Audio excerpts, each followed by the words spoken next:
and I collapsed on the stairs. And I do what so many women do about their health. And I start gaslighting everything that I'm saying so that I don't have to go to the ER. I had showers of clots in my lungs, like people they had never seen before. And you can have these crazy moments in time and they can either be a breakdown or a breakthrough. This life is no longer serving me. And how the F did someone who had grown up with healthy, grounding, athletic habits end up here? The act of quitting a job isn't hard. It's like the psychological, what does this mean? How am I evaluating myself? Am I gonna figure it out? Am I gonna make more money? Like, is my entrepreneurship journey gonna work? I had zero experience in, but I knew the brand. I knew what value props we offered. I knew how to talk to big companies and I knew what big companies wanted. And sometimes it's easier to go into things when you have no idea. I don't want women to have to wait until they get this cosmic kick in the ass from the universe and to better listen to the whispers from their body. The body keeps the score, I think sums it up. You can do all this stuff. You can work super hard, stretch your body, but at the end of the day, the body is keeping score. Soft power runs on hard assets, and the women who understand their body are the first ones that get better. Welcome to Stacked, the show that helps you become your own best asset. Because in case you missed it, you're allowed to have a high vibe and a high net worth. Welcome back to Stacked, the show that helps you become your own best asset. Today, we are talking about what 16 years inside the wellness business teaches you about what actually works for women with Colleen Wachob, co-founder and co-CEO of mindbodygreen, the independent media and wellness brand she launched out of a Brooklyn apartment with her husband, Jason, in 2009. Colleen is a Stanford grad who spent her 20s as a corporate operator at Gap, Walmart, Amazon until a pulmonary embolism at 32 forced her to rebuild her relationship with her own health. mindbodygreen is what she built on the other side of that. Today it reaches 15 million women a month, and Colleen has co-authored the best-selling book, The Joy of Wellbeing, on top of it. In this episode, we will dive into what 16 years of watching wellness trends actually teaches you and why she rejects bro biohacking and Kardashian wellness and what it really means to be the CEO of your own body. Colleen, are you ready to get stacked? I'm so excited and a little scared too. Don't be scared.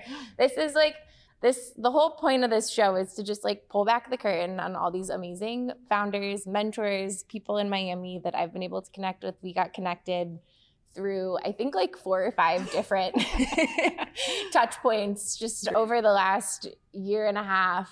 So many people have told me I need to meet you. I think they've told you we need to meet. And I didn't even know you were a transplant to Miami from New York. I think one of the most magical things about Miami is this community glue where their expat community from New York, LA, Chicago, whatever it may be, they all find each other and they all support each other. And it's truly like a network I didn't have in New York. And it's 100%, wonderful. 100%. I feel like the networking and the access and the people, my mentors, my friends, is so much stronger here than it ever was in New York. You would never be able to get through the front door of a lot of the people we have access to. So much so. And it's it cuts down the hierarchies that I felt I saw in New York, and just people have an open and willingness to help without an agenda that I didn't see as much. Yeah, it's nice.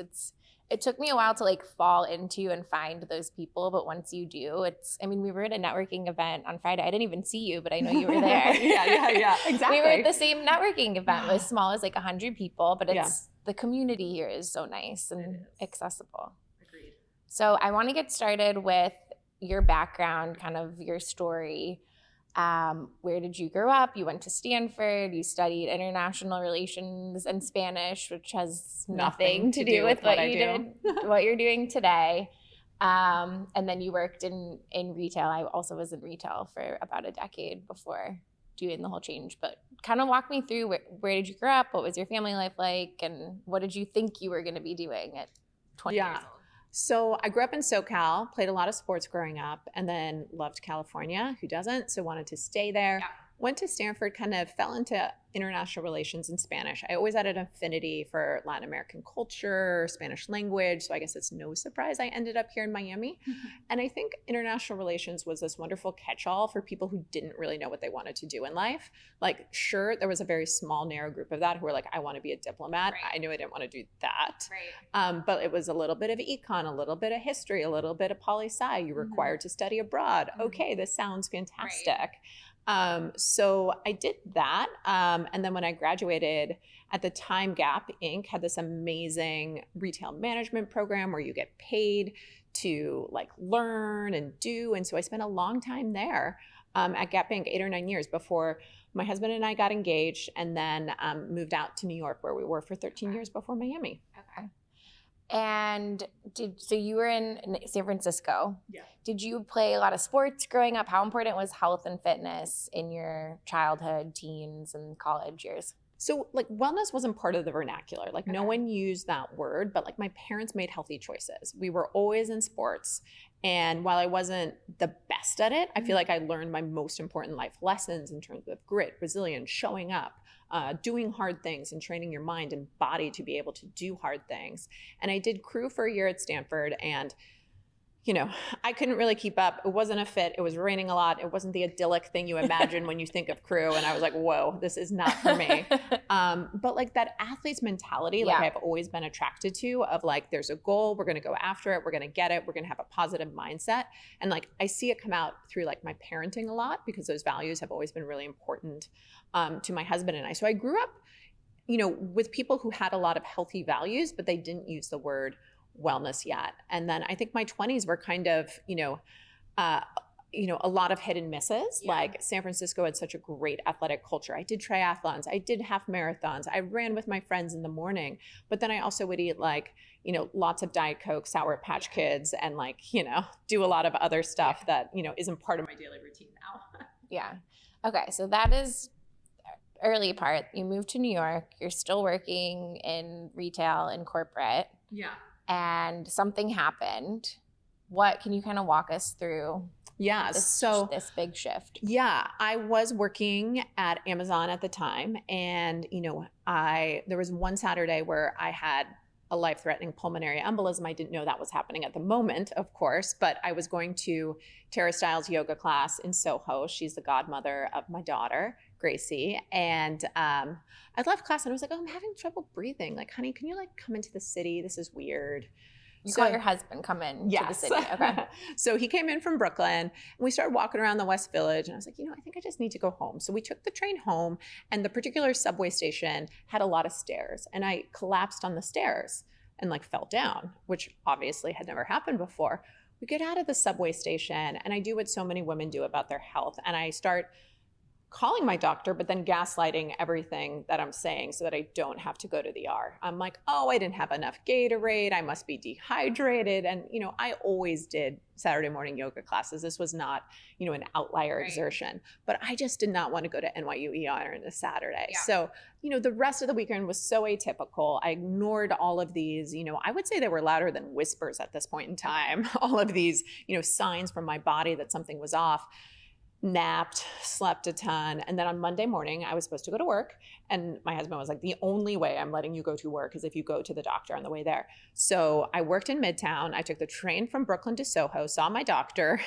And, he's like, oh, I think you're having a pulmonary embolism. Did a quick test and was like, yeah, you need to go to the ER now. And I was like, this is when you're not using a smartphone yet. So like, what's a pulmonary embolism? So what is a pulmonary embolism? So there were clots in my leg that had traveled to my lungs. And at this point in time, I was on birth control pills, but I had been on them for, 10 years at this point in time. And so I wasn't thinking that could be like, a new medication or a trigger. But there's something about my body that doesn't have clotting factors, but that does not like being on birth control pills. Okay. So went to the ER with my sign that said I'm having a pulmonary embolism, because I think my doctor was concerned I wouldn't be able to articulate myself, or if something happened on the way, he wanted to He literally gave you a piece of paper that said, this is what's wrong with me. Yeah.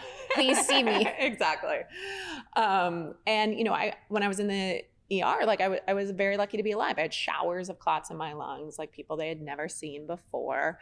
And in some like weird, fate moment, there was someone from the Gap who was doing one of my like scans, who had then changed her job and then became, an ultrasound tech. So it was all these like weird parts of my past kind of coming back. And, you can have these crazy moments in time, and they can either be a breakdown or a breakthrough. And for me, it was definitely an inflection point. of, okay, I need to chart a new course in life. This life is no longer serving me. And how the F did someone who had grown up with, pretty healthy, grounding, athletic habits end up here? And that started, the journey of trying to heal what was wrong with me, how I got here. And it was almost like New York in the 2010s was such a wonderful wellness paradise. There was so much exploration, so much newness, and just this like genuine, like love of kind of exploration. So it was this Marco Polo game of trying things up that gets me farther from where I'm trying to go, a really open mindset of being open to things I wasn't open to change. And I saw a lot of good, I saw a lot of bad, but it was so important to kind of recenter and get back on the journey. Yeah. Well, thank you for sharing your story. I can't imagine what that must have been like to experience and like not having the answers and thinking you're okay. And, I feel like we all try to, when something like that's happening, you kind of try to argue with the doctor and you're like, no, you're wrong. Like I'm okay. I'm healthy. I'm 32 years old. There shouldn't be anything wrong with me. So did they end up deciding or determining you had underlying conditions, or this was just kind of attributed to birth control? So what I think is really scary is they do a battery of tests once a 32-year-old goes through something like this.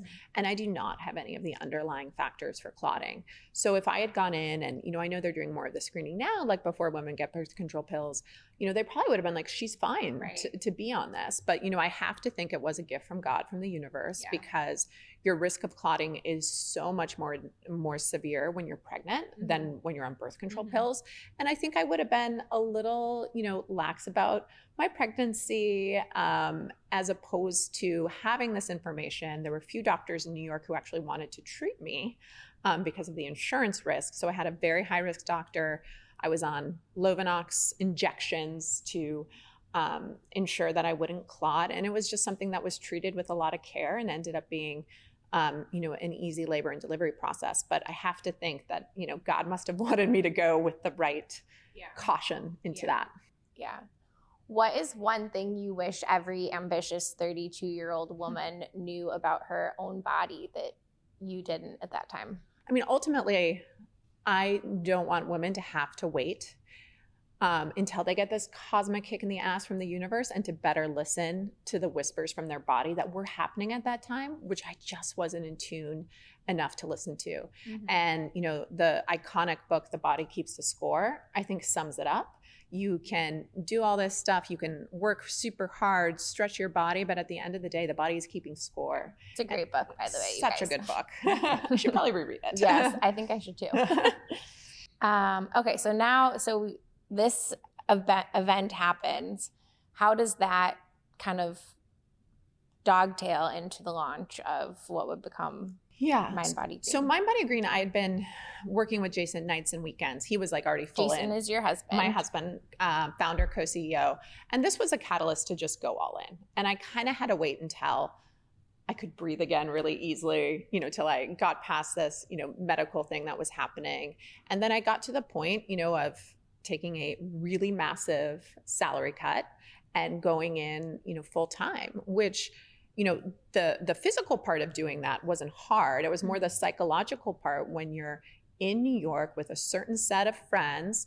And New York's expensive. New York, like Miami, is very expensive. And, I should say, got, on a different financial path, which is different for friends socially, has different, repercussions. You can't be like, oh, sure, I'll go to that wedding. That's a destination wedding.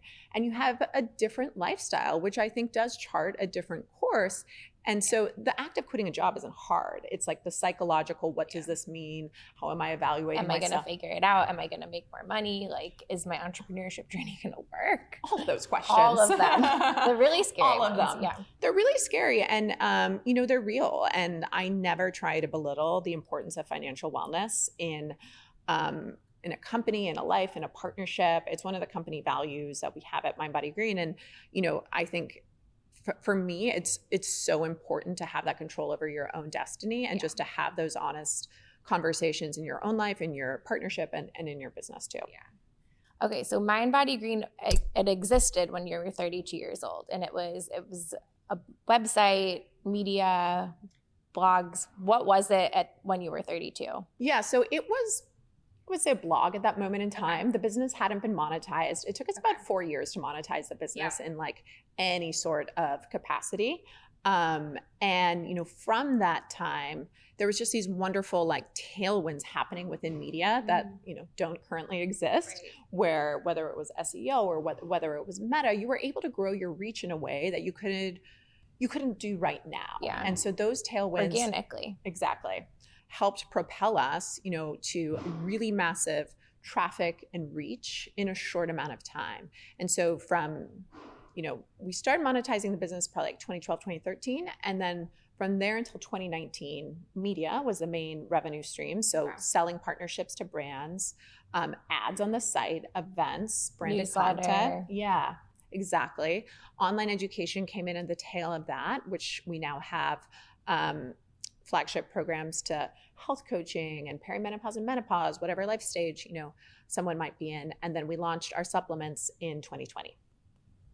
Which I want to like spend a whole minute on that section because it's such an interesting pivot. So, okay, so you guys were running the company together as kind of like a hobby passion project, sharing articles that you were both writing on mindbodygreen. Eventually, I imagine you had some contributors start participating, and then you go all in to focus on this. What was your like area of focus? What was when you quit your high paying salary job, what was kind of like your business, what was your business plan? Yeah, exactly. So I went all in on partnerships. Okay. So that was, you know, creating marketing decks and asking large companies for large sums of money.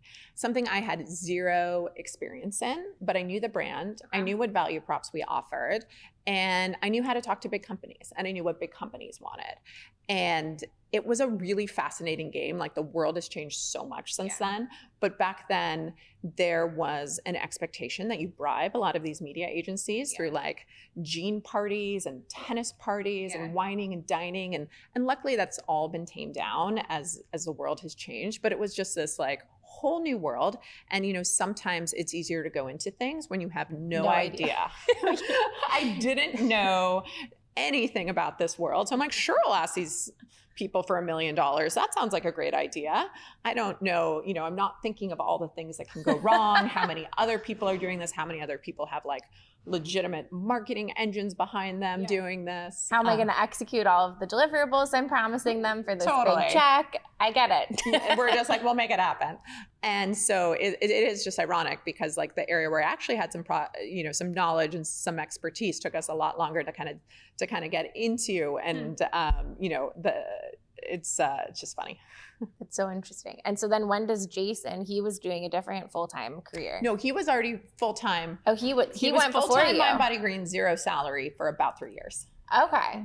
Yeah, which is a whole other interesting podcast on, you know, starting a marriage in that, you know, capacity. Yeah. It strained our marriage in a really meaningful way. And, you know, ultimately, I think the reason why our marriage is successful and our business is successful because it triggered very early on this kind of alignment on financial values. Yeah. And, you know, Jason is a wonderful, eternal optimist. Like, we're going to make money in 6 months. Like, we got this. Like, look at the traffic. And, you know, traffic is not a correlation to revenue. And I'm not, I don't want to paint myself as not an optimist because I do think I'm an optimist, but I was, you know, coming at it also with, you know, just the reality of I'm in a job that is not bringing me joy. And, you know, while you're devoting time to the passion project. And so we had to do therapy. We had to like understand how we could align like his financial views, my financial views. And ultimately that became how we ran the company, not just how we ran our marriage, and such an important part of it, because this was a moment in time when being a profitable business in New York was like unsexy. Yeah. We would like recruit people and they'd be like, I don't understand this business model. Like, what's happening here? This sounds really hard. That's wild. Okay, so what he was focused on more of like the media, the content side, then you came in, you're like, we need this to make money if I'm leaving my job. Like you probably gave yourself some timeline and some like really aggressive goals. Yeah.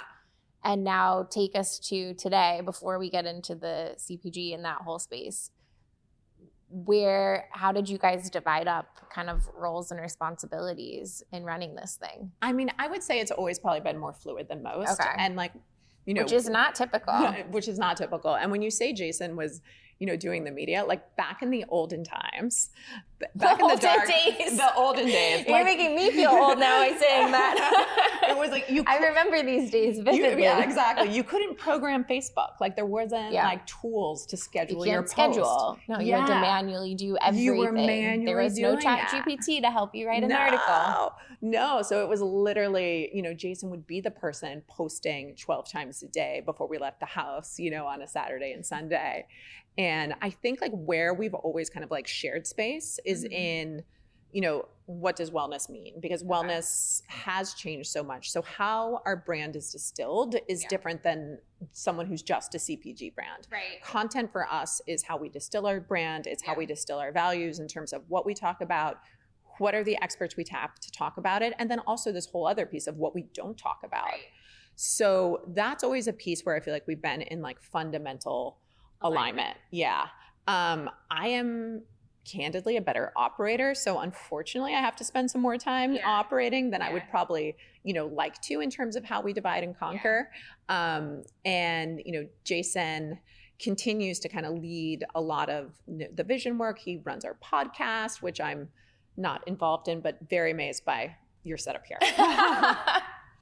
Podcasting is fun. So he's more like the creative content. That's kind of his wheelhouse. Your operations, finance, just kind of like naturally. And now, with supplements, which I know we'll talk about later, but like he's super involved in the nitty gritty of like so many product decisions. And like, it's a world we both touch and is still probably more fluid than an HR org person would like. I always love, like, one of my favorite types of guests to interview are people that have built companies with a significant other successfully. And I mean, I think relationships and marriage are their own animal, but then you layer on business to it and it can be, I mean, I think it's the best thing ever. Like, it's my dream to have a company and a business that I run. It's like, is it the main one, the side one? I don't know, but like do something with my partner. I love building, I love creating, and I think it's like having another child. For sure. But it's like, these are my favorite conversations to have because they're so dynamic. They're not for everyone. Definitely it's not. A really, really specific kind of person. Communication has to be, it's probably one of the most important things in your relationship. Difficult conversations early on. 100%. I mean, we refer to mindbodygreen as our first child. And I think the only reason for us it works is because we are so passionate about the brand and, the brand essentially just being wellness and well-being. And, but we've had to learn so many things. Like Jason can read an email late at night that's annoying and still go to sleep. I can't. It will mess with my sleep. So how do we, kind of honor everyone's communication styles and preferences and like nervous system regulation needs, while still being, all in and all the time. No, I hear that. I hear you. So on that topic, what is one thing happening in the wellness space right now that keeps you up at night? I think there's so much I have to be thankful for about how social media has rapidly advanced and accelerated so many wellness conversations. So it's a little bit of a nuanced answer here. For instance, women's health right now is having a moment that I never could have predicted. The sheer magnitude and this amplification of so many voices is accelerating it. But I do not love the way that wellness is overcomplicated on social media. The algorithm definitely favors extremes. So it's really, if you're looking for organic reach, the way to do that is not to have a very nuanced and balanced point of view. It's to go all in on one thing and then paint an enemy. And so it's like you see this, in real time in all, the conversations, specifically as they impact, topics that I care deeply about, whether it's, it's wonderful that women are strength training, and we also need the cardio. And I feel like these one-note wonders on social media just miss the plot. So it's wonderful that we have women talking about protein more, but now there's this whole movement around fiber. I love protein, I love fiber. It's an and. And I worry that, just as people continue to get more and more of their information on social media, the conversation becomes really narrow and not nuanced and overcomplicated. I mean, virality wins on social media, clickbait wins, and the polarizing topics, like that's what performs well. Even like when we do in the business of podcasting, when we do cut down clips on episodes, even if it's not what the segment is talking about, you always want to put a cover photo that's clickbaity to hook somebody in. And maybe then there's like different information there, but it's all about hooks. Yeah. You got to have a hook. Yeah, and I mean, you mentioned tribalism. We see that play out in health and wellness now. And as, people are using health and wellness to identify with their value systems. Right. And, it's an interesting dynamic because you get these folks who are just anti another modality, where at the end of the day, like, we're all so unique. There's many modalities that can work across a broad spectrum. And then of as people. you talk about women, there's modalities that work at different times in your cycle, or your where you're at in the menopause, perimenopause timing. Yes. Are ice baths good for you? Are they bad for you? Are they okay for you? Do you like them? Like, there's so many nuances. There's so many nuances to everything, and I think it's really hard to give blanket recommendations on most anything outside of, like, the fundamentals, which hopefully we can all agree on. I mean, we are getting to a place where precision medicine is going to just get better and faster and more democratized, where hopefully we will be able to get more precise information, recommendations on our blood work. Okay, let's talk about CPG, because this is when we first had our conversation, like our intro conversation almost a year ago, I want to say. I had no idea that you guys had even pivoted into the CPG space. So I think I want to like pull back the layers of the onion on this. So you said 2019, 2020 is when you start making this pivot. So the business at that point in time was pretty much probably all advertising revenue, partnerships. What made you realize you had an opportunity here? So for us, we always knew we wanted to be in the product space. I think, Jason actually comes from a CPG background too. He had started an organic cookie company at one time, and that was in all Whole Foods across the country. Wow. Yeah. It was delicious chocolate chip cookies. And then organic, of course. And then obviously I had worked at Amazon and Walmart and Gap. You had a retail background. Exactly. So it was always a question of when and not if. And why. And that we got to pretty quickly. Okay. So I think, conversations around products, intensely started in like 2017 after the birth of our first daughter, Ellie. And it was pretty easy to hone in on what our audience was going to gravitate to. And we would get this question all the time, like, what supplements do you guys use in your own life? And for all the reasons I agree with, there's a lot of mistrust of the supplement industry. And so our goal was always to produce a type of supplements that, we want to take all of them, kind of let's move over the better for you stuff in the middle and really shoot for best for you. And so that project probably started in 2017. And when we originally launched, we launched with someone who I had a lot of respect for, Thorne, and it was like a co-brand. So mindbodygreen by Thorne. And then during the pandemic, we sold so much, we got out of stock a ton, and there were so many supply chain issues that Thorne prioritized their own POs. So we realized we needed to have control over our destiny, common theme here, that we needed to be able to control our manufacturing and control the whole process. So we brought in an in-house scientific affairs team, brought in PhDs in-house, and kind of redid our go-to-market so that we could launch just as mindbodygreen and have more control over our POs, our inventory, and all of those things. So that was a lot going on under the covers of, a relaunch that was like 2021, 2022. And now it's by far the fastest part of our business, the biggest part of our business. And content is still the flywheel that enables us to not just talk about these products, but, I'd be the first to tell you that, if you take creatine and don't resistance train, like, you're not going to see the benefits. Right. So we think that, that education is such an important part of this whole process and journey, and it comes so naturally to us from being media operators for such a long time. What was the first SKU or handful of SKUs that you guys launched with in the Thorne partnership?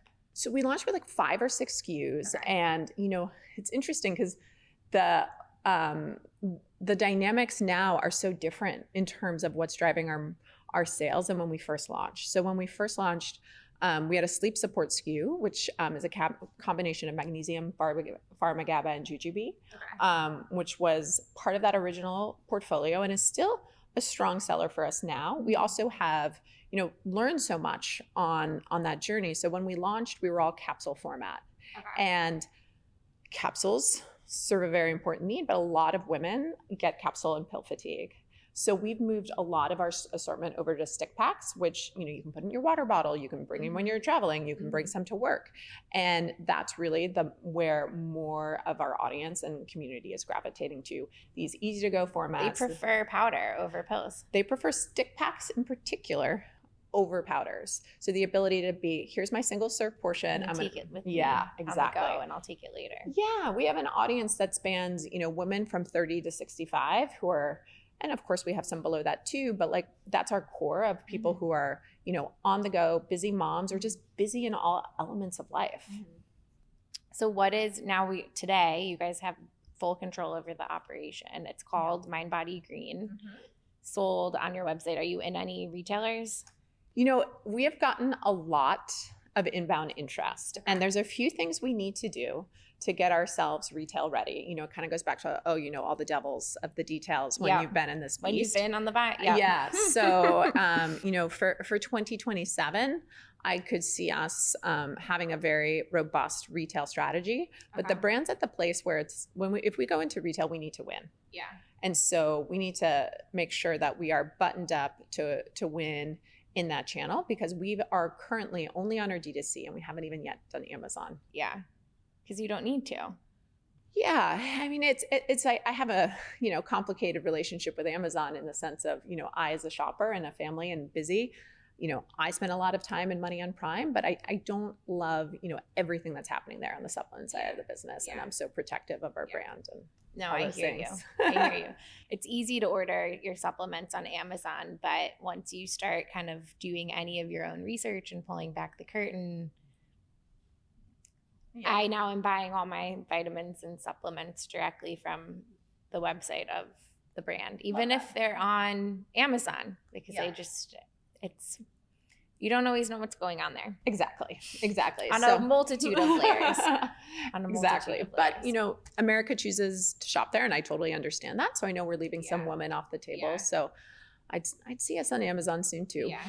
I mean, it's a great channel. It's convenient. I order so much stuff I order a lot on Amazon. I mean, we don't really go to a grocery store. Yeah. So yeah. Yeah. No, I hear you. Okay. So now in this CPG convo, just to kind of wrap us up here. So how many SKUs do you have right now? What are your top 3 best sellers? Yeah. So we have over 20 SKUs right now. Okay. Our sweet spot is really within the strength portfolio. So we have a customer who's pretty discerning, who's super interested and curious about ingredients. And I say she, but we have men in that too, are really looking for strength across what they are choosing to buy from us. So that could be in the form of creatine, which, the creatine market has of course exploded. But what's super exciting to me is women are driving the growth of it, and a lot of older adults. And I find this so exciting. This would be to me one of the most exciting things that happened in health and wellness. If in the 2010s we were talking about detox. This was never even a conversation in 2010. I didn't even know what creatine was, but I went to SoulCycle all the time. Exactly. And I love how women's health has gotten more precise. People are moving away from, this idea of shrinking, whether it be through salads or, excessive cardio. And I do love cardio, and really now moving into strength, filling up their plates with nutrients, stepping into their power. And I think resistance training and creatine are probably 2 of the most obvious kind of artifacts of that change. But then it's also thinking about protein. So we have, various protein options like a whey protein. We also just launched a clear whey protein, which was named overall best clear protein by Men's Health yesterday. What does that mean, clear whey protein? So it actually tastes like pink lemonade. Okay.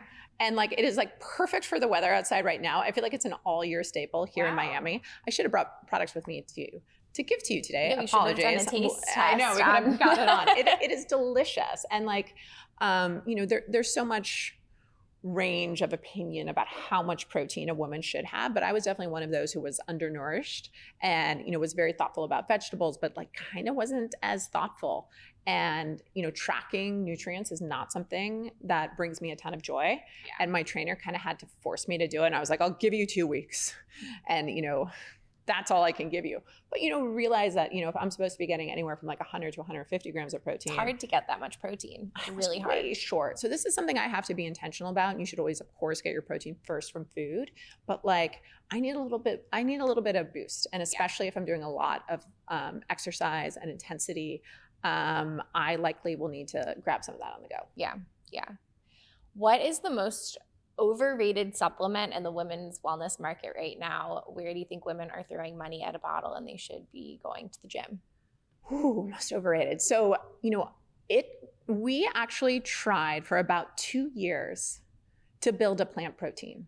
Like I think our customer at that time really gravitated to like, if I could make a switch to plant, let's do it.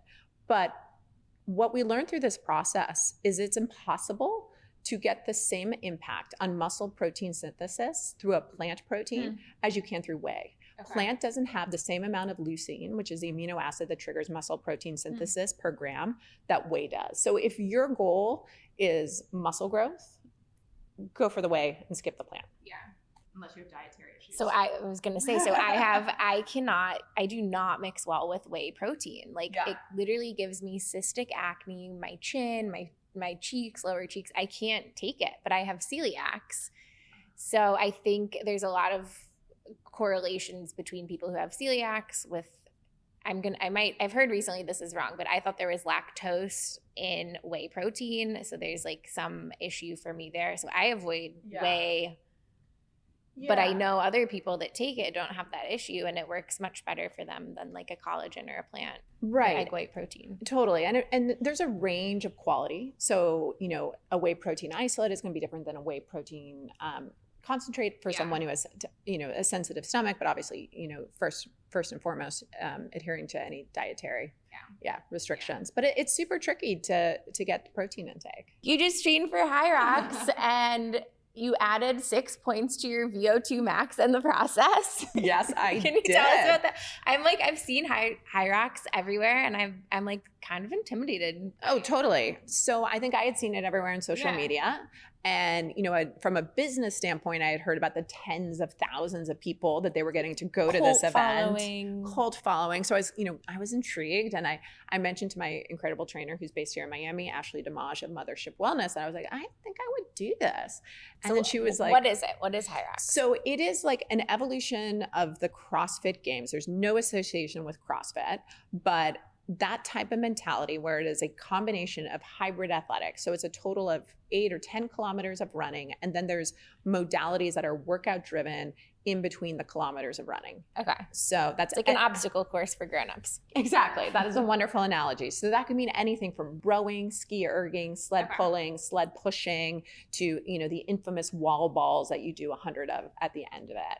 And so, I too can, kind of fell out of this cardio zone and kind of neglected my cardiovascular health. And I feel like in women's health, like cardiovascular health needs like the same type of rebrand so that women can start thinking about it in the same way that they do other facets of their health and wellness. So it was the first time I was like running again in like 13 or 15 years. And my body like responded really quickly, like talking about those whispers and signs. Like it went from 37 to 44 really quickly with like, it was wanting it and needing it. And, I think we were talking earlier about this, how at different phases of life, your body needs different things. And, when I was, breastfeeding kids, this would not have been appealing in any way. And for many reasons. But it was just like such a fun way to kind of challenge myself physically. And it happened to coincide with one of like the busiest and craziest times at work. And I think it is always interesting how it, I think it actually helped kind of elevate everything I was doing because it was just such a great formative experience and like a really joyful thing to do. I don't know if I'm going to do another one, but I do want to keep my body in the type of shape. That shape you got into. Yeah, I feel that. So you and I both built businesses on the idea that connection the connection problem is actually a health problem. What do you think the most expensive thing women trade away when they isolate, and how do they get it back? I think it's so much of that nervous system regulation and joy that they're missing out on. And, I think you have to be really thoughtful. We all are so busy. We have such limited time about how you spend your quote unquote free time and who you spend it with. Yeah. And I've learned, partly through intuition, partly through wearing my Whoop, about the type of activities that like rejuvenate me and really leave me with that cup metaphorically so full.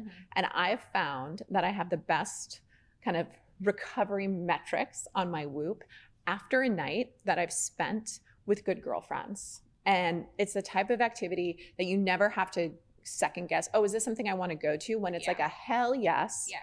And it's just a great group of women who wholeheartedly support each other. Now, as I've gotten older, that activity will not involve wine unless it's brunch. Everyone knows I'm only fun at brunch. Yeah. In terms of alcohol. So what are you doing with your girlfriends on these nights now? What kind of activities? It can be just the mundane of like, going out to dinner, meeting up at someone's house, and just having those like honest, like real conversations when it's a group of women who get you better than Claude does. Yes.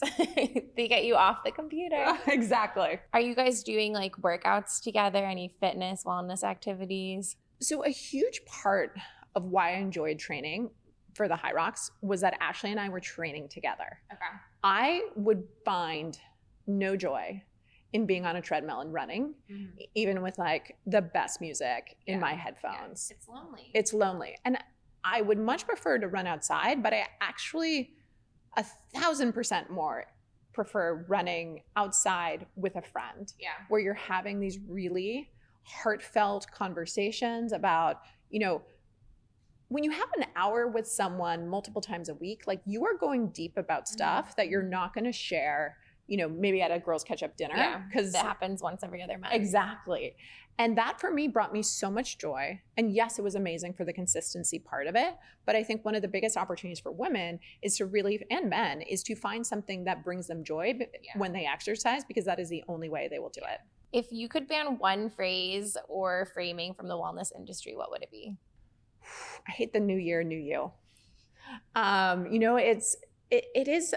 It's like an interesting balance, because we do want to be consistent, but then to your earlier point, we want to acknowledge that what consistency looks like throughout the decades of life may change. So what worked for me in my 20s, 30s, like no longer serves me. Right.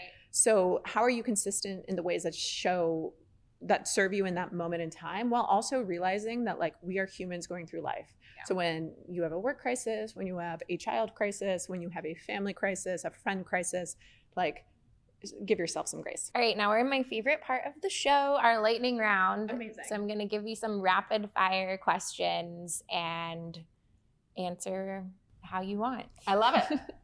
Wellness or well-being? Well-being. Strength training or cardio? Both. Magnesium or melatonin? Magnesium. Bootstrap or raise money? Complicated. Did you guys raise money? We raised a small amount of money. We raised about $6 million with the last round being in 2016. And then our lead investor said to be profitable every year thereafter. So we are an odd one. Okay. I love that. Yes, I do too. Protein powders, whey, collagen, or vegan? Whey or collagen. Would you guys ever do a collagen protein? We do have a collagen, and there's 17 grams of protein in it, but it's a different like protein source than whey. So if you're looking for the most complete like protein, it's whey. It's whey. Yeah. Whoop or Oura? Whoop for conditioning. I see you wearing your Whoop for conditioning. Oura is wonderful for sleep. I love my Oura for sleep. Yeah. Sleep and cycle tracking. Yes. Can't live without it. Cold plunge or sauna? Sauna. Coconut Grove or Brickle? The Grove. Pickleball or paddle? Pickle. Bro hacker or Kardashian wellness? Oh, neither.